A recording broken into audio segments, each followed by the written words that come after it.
Room 442 is brought to you by North Star Bets. That's a win. Yes, the second leg of the Europa League quarterfinals kicking off on Thursday. Roma and Feyenoord. Roma losing that first game. The big game here, Sevilla and Manchester United after their draw at Old Trafford. Union Saint-Gilloise and Leverkusen also a draw in the first game. And Juventus beating Sporting in the first game of their quarterfinal as well. James Sharman and Sarah Pereira joining you. And now, James, we have to get into what is the big game here. Sporting Saint-Gilloise. Not even a matchup. No. Where are they from? Sounds French. Saint-Gilloise. Surely it's French. Surely. I don't think they can be, though, because I because don't we would remember have them seen qualifying that. for the Europa League. It's terrible. We should know these things. Yeah, no, I haven't a clue. I'm trying to.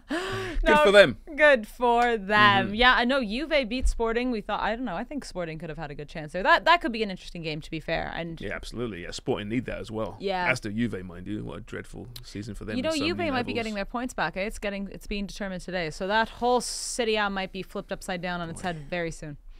Until the next scandal surrounding Juventus. Absolutely. All right, but let's talk about, of course, Manchester United and Sevilla. That game, Manchester United dominated. Dominated until, I think, the 83rd minute, where it all just went left for them. 2 own goals. Not 1, but 2.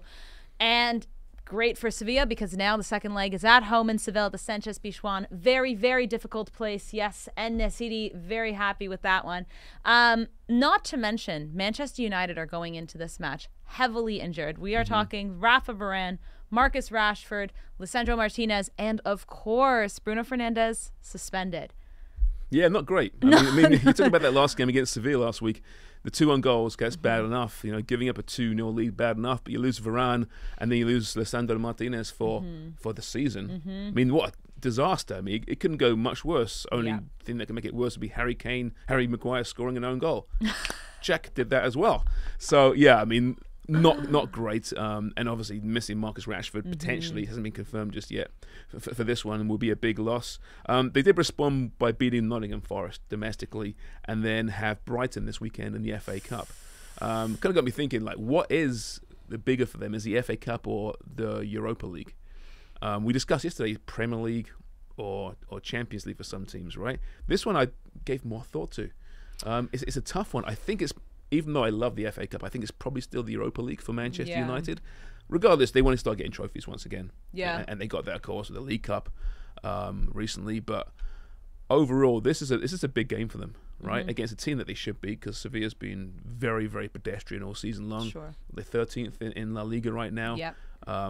Not in the relegation fight just yet, but they could be drawn into it. They were, though, They like were, yeah. about a month or two ago. Yeah, they've gone 4 or 5 games now without a loss domestically, so they're finding themselves a little bit. But they're cup specialists, right? As they call it, right? I mean, they just dominate this tournament. 6 wins, I think, so far, and a few in recent years as well. So it's going to be tough for United, who have FA Cup to worry about. They got top 4 battle, and it's a real battle right now to worry about as well.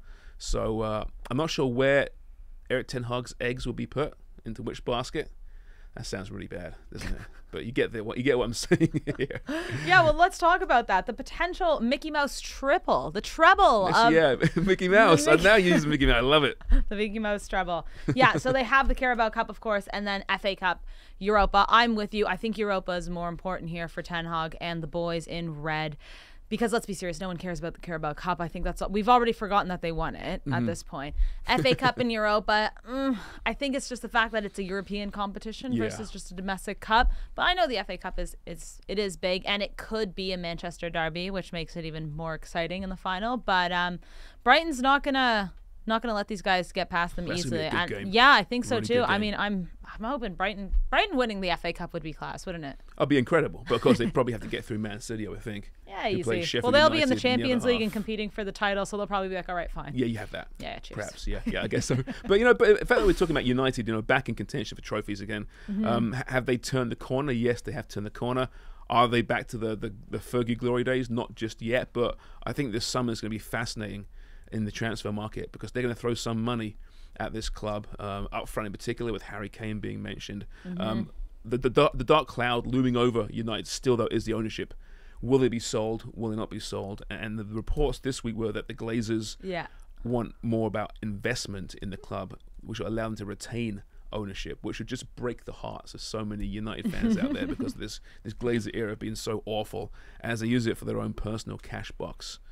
So there's so many factors here, but the bottom line is, on the pitch, Erik ten Hag's gone in. He's the right guy, it seems. He's turned this team around after a dreadful month. They've navigated the Ronaldo situation really, really well, I thought. And now they're in the top 4, and they're competing on all fronts for cup football as well. So overall, not bad. Pretty good season. Yeah.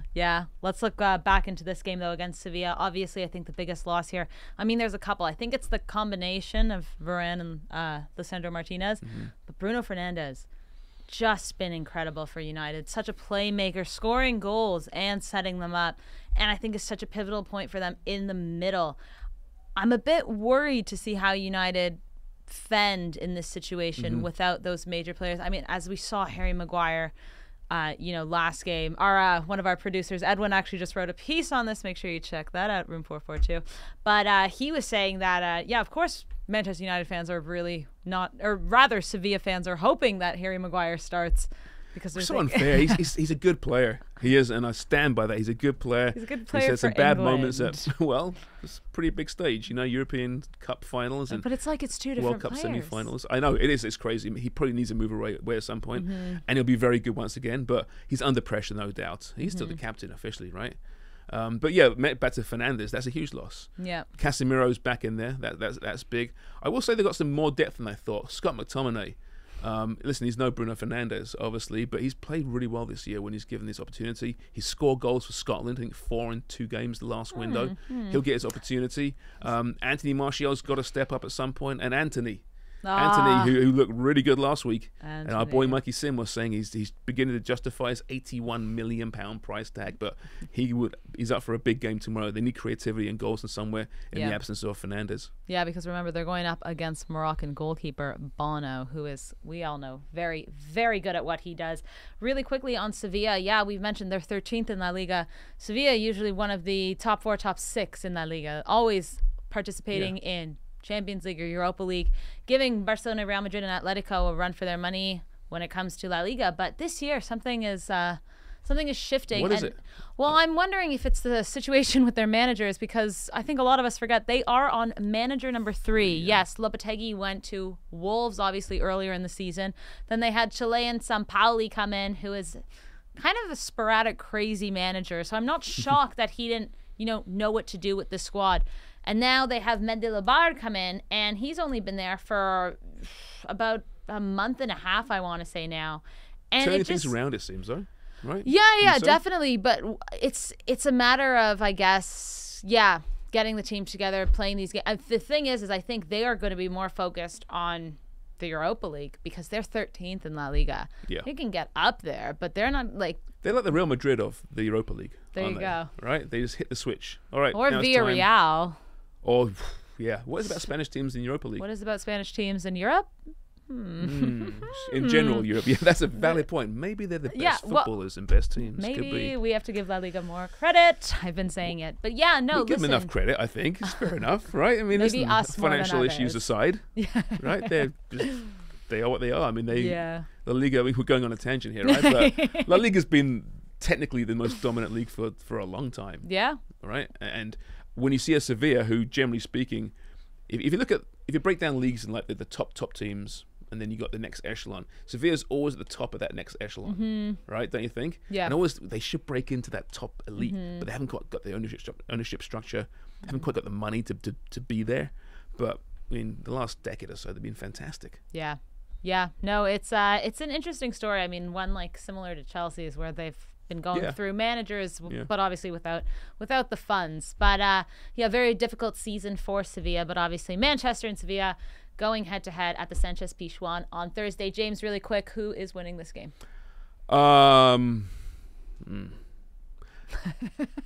Sevilla.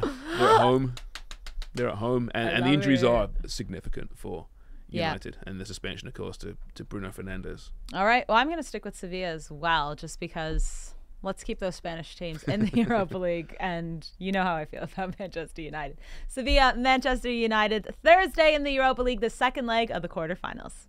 Room 442 is brought to you by North Star Bets. That's a win.